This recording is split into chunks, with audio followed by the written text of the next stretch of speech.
No weapon formed against me shall ever prosper. We went from the chicken spot to shrimp and lobster. I keep the goons with me living like a mobster, cause niggas try to turn my brain into pasta. What's the vibes, YouTube? You tune in to Living on a Humble TV. And on this episode, we're going to be talking about what it was like growing up in East New York, Brooklyn, right? So what I'm going to need you to do is like, share, subscribe, and help me push these videos out into the algorithm. So with that being said, we're going to start this one off like this, right? What it was like growing up in East New York, Brooklyn.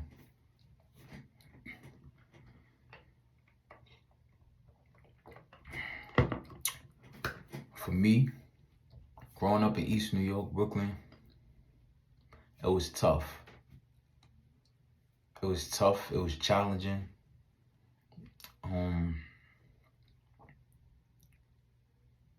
It was a lot of pain, a lot of struggle, a lot of poverty. But at the same time, it was fun. You know what I'm saying? Like, I grew up in a housing projects called Louis H. Pink houses. I grew up on all right, let's rewind a little bit. My projects got 4 sides, 22 buildings, right? From about 93 to like 2000, I grew up on Hollywood side, right? That's 1308 Lauren Avenue to be exact, apartment 3F, right? That was my first crib in East New York. Living over there was raw. I seen a lot.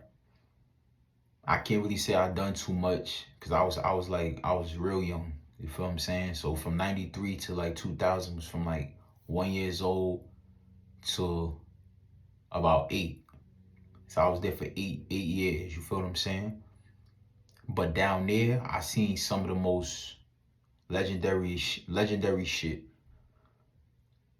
that I've ever saw living in pink houses. You feel what I'm saying? Like, I was a project baby. So let me give y'all a rundown on a project baby, right? My definition of project baby is like that youngin that's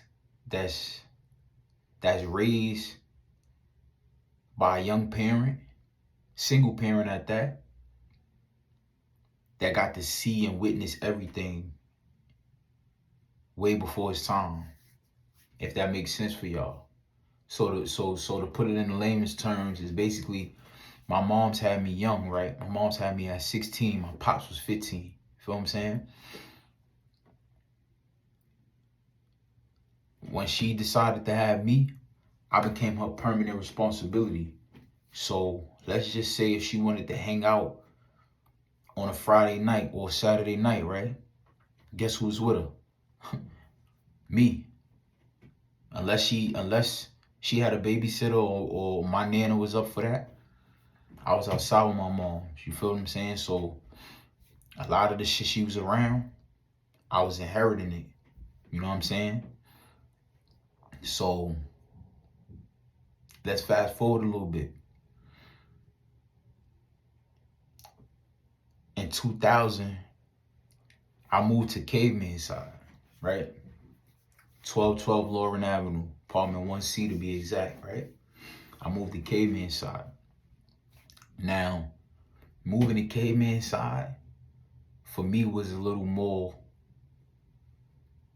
advanced because I was a lot older now. You feel what I'm saying? Well, not even so much older. Like I said, I got there when I was 8, so it was still like kid games. You feel what I'm saying? Going to school, playing tag, playing manhunt, stealing from the store.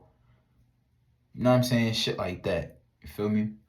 But as I got older, living on Caveman side, it started to become like a movie. You know what I'm saying? So what I mean by that is like, You know when you're watching the movies as a kid and the typical hood movie or hood book or novel is the young nigga, he watching the older niggas, he finally come outside, the older niggas hit him with a pack, now he in the game, you feel what I'm saying? Eventually he end up fucking either being a man or dying or going to jail, you feel what I'm saying? So me moving to the cave, it was like a movie for me. You know what I'm saying? Like I was one of them ones that at 3 years old, 3 years old, I was watching Friday. Like Friday to this day, that's my favorite movie. I know that movie front to back by heart. You feel what I'm saying? But that's because at 2 and 3, they was letting me watch Friday. They was letting me watch all of these movies, you know what I'm saying? That was before my time. So it kind of made me an old soul, right? So now I give it about 8, 9, 10, 11, 12, right? Now, no, I'm gonna say 10, right? 2 years into me living on the cave, right? I started playing football. Now, before I started playing football, I was heavy on basketball, right? I was heavy into the basketball shit. So like most of my childhood consists of me playing sports. Like anybody know me know, like I've been in sports my whole life. Like my grandfather had me outside playing basketball at 4 years old. You know what I'm saying? So basketball was like my first real passion when it came to sports. You know, but I was so little and people used to always tell me I was little and I wasn't gonna make it playing ball. That always stuck out in my mind. Like, don't get me wrong, it made me go hard. So anytime I played, you would know I played with a chip on my shoulder, but I always knew in the back of my mind, like, you know what I'm saying? Like, it take a certain type of person to make this dream a reality. You know what I'm saying? So I fell back on football. You know what I'm saying? I started playing football, and I started to become like really good at it. You know what I'm saying? I got so good at football to where I had coaches trying to move me in, like different states trying to move me in. You know what I'm saying? So that way I could focus on having a career at football and making it to the NFL. You know what I'm saying? But growing up with just growing up in a single parent home where it's just you, all you know is mom dukes. I wasn't trying to, you know what I'm saying? I didn't understand that. You know what I'm saying? Like, even when my mom, she just tried to send me to my aunt. Like, I had an aunt, right? I love my aunt to death. She like my second mother. She used to send me to her crib for like the weekends and shit, right? Mind you, I live in pink houses. My aunt lived, if you're familiar with the East New York area and that area specifically, you know we got McDonald's over here by Spring Creek, right? Like on Drew Street. More what I'm saying is my crib and McDonald's is like, it's like 7 minutes from each other, right? And my mom used to send me to my aunt crib right next to McDonald's, and I used to cry like a baby to come home. Like, you know what I'm saying? It was just something about being away from my mom's. Like I said, she had me when she was 16, and I was used to being with my mom's, like, for everything. You feel what I'm saying? So like when it came down to me leaving her, especially if I knew I was gonna be leaving for a long time or for good, I wasn't jacking it. You feel what I'm saying? And I kind of regret it now because I feel like if I would have took the time to actually go away from my mom's when I had the opportunity to, I would have like really made something of myself. You feel what I'm saying? There's no telling what I would have been because anything I put my mind to, I go 110 when it comes to that. You feel what I'm saying? But yeah. So like I said, yeah, from like 8 to 10, yeah, I started playing football at 10. So what was so crazy about the football shit though is I never really lost. Like I started out on a team where I wasn't losing, so it kind of got interested to. Don't get me wrong, I was fire at football, but it got interested in me because I wasn't losing. So I wanted to challenge myself more playing ball. You know what I'm saying? So I started playing in more tournaments. I started practicing more. taking the craft more serious, you know what I'm saying? I really wanted to be a pro basketball player, like, you feel what I'm saying? Whether it's the NBA, overseas, wherever, you know what I'm saying? I just wanted to stamp that, being a pro basketball player, right? So, like I said though, I live on the first floor, you know what I'm saying? And when you come outside, it's like the first thing you see is the drug dealers, the fiends, you know what I'm saying? The crack vials on the floor, the weed baggies on the floor, you know what I'm saying? And like I said, me, I was one of them kids that watched the movies. So when I was seeing this shit in real life and the opportunities was presenting itself, I was, you know what I'm saying? I was putting myself there, you know what I'm saying? So I could say I played football probably up to about 13, 12 and a half, 13. After like 13, it was over for football, right? So now I get into like the petty robbery shit, right? So you know, as kids, we used to go around, and none of these stories that I'm telling are me glorifying any of this. This is just really how we grew up. You feel what I'm saying? Like I said, it's kind of like being a product of your environment. You know what I'm saying? And that I truly was. You know what I'm saying? So we used to run around and we used to just like beat on people. You know what I'm saying? We'd be probably like 5 to 7 of us, and then we'll just find somebody, pick somebody out. And it wasn't about just picking nobody out that was soft. We was picking out anybody. You feel what I'm saying? Like, you was outnumbered anyway. So it was times we'd pick a nigga out and nigga give us a run for our shit. You feel what I'm saying? But we end up plucking them out anyway because we got numbers. You feel what I'm saying? And you in our hood. You feel what I'm saying? See, that's one thing. Coming up, nobody wanted to come to pink houses. Like, I don't care where you was from, what you was on. It wasn't too many people that was coming down that way, down that Linden Boulevard. You know what I'm saying? So let's get that out the way. You know, but yeah, I mean, like, it was smooth growing up. You know what I'm saying? It didn't really get challenging until, like, for me, it didn't really get challenging until like 15. You know what I'm saying? Like, once I hit like 15, not even 15, 16. Cause 15, I'm still really considered a child. Like, I couldn't even really go to the bookings and none of that yet. It was like, you feel what I'm saying? I don't think, is it 15? 15? I think your moms they still calling your moms and some shit like that. I think it was 16 when I started going to the bookings and all of that. I really started getting in trouble outside. But yeah, from like 12 to like 15, it was just like little regular shit, like fights in school. Like, I went to if anybody know about IS 166, George Gershwin, you know, jump in the comments. That's for my Brooklyn people. You feel what I'm saying? I know everybody in Brooklyn know about Gersh, but for my new audience that might not know, I went to a school called IS 166, George Gershwin, and that was like one of the highlights of my life. You feel what I'm saying? That's in East New York as well. That was like one of the highlights of my life because I got to just experience everything. You feel what I'm saying? Like, the whole cutting school shit. What else?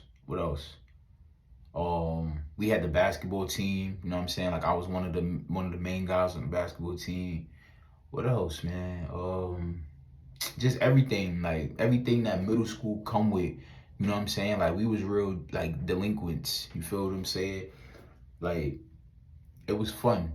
You feel what I'm saying? Like I said, it ain't really get challenging for me to like 16. You feel what I'm saying? Like, all the little shit we was getting into from like 12 to 14, I feel like that's the shit that we was bound to get into anyway, just growing up in the projects. You feel what I'm saying? It's a project. So you experiment. You feel what I'm saying? So I feel like that's what we was doing. So from like 15, now 16, right?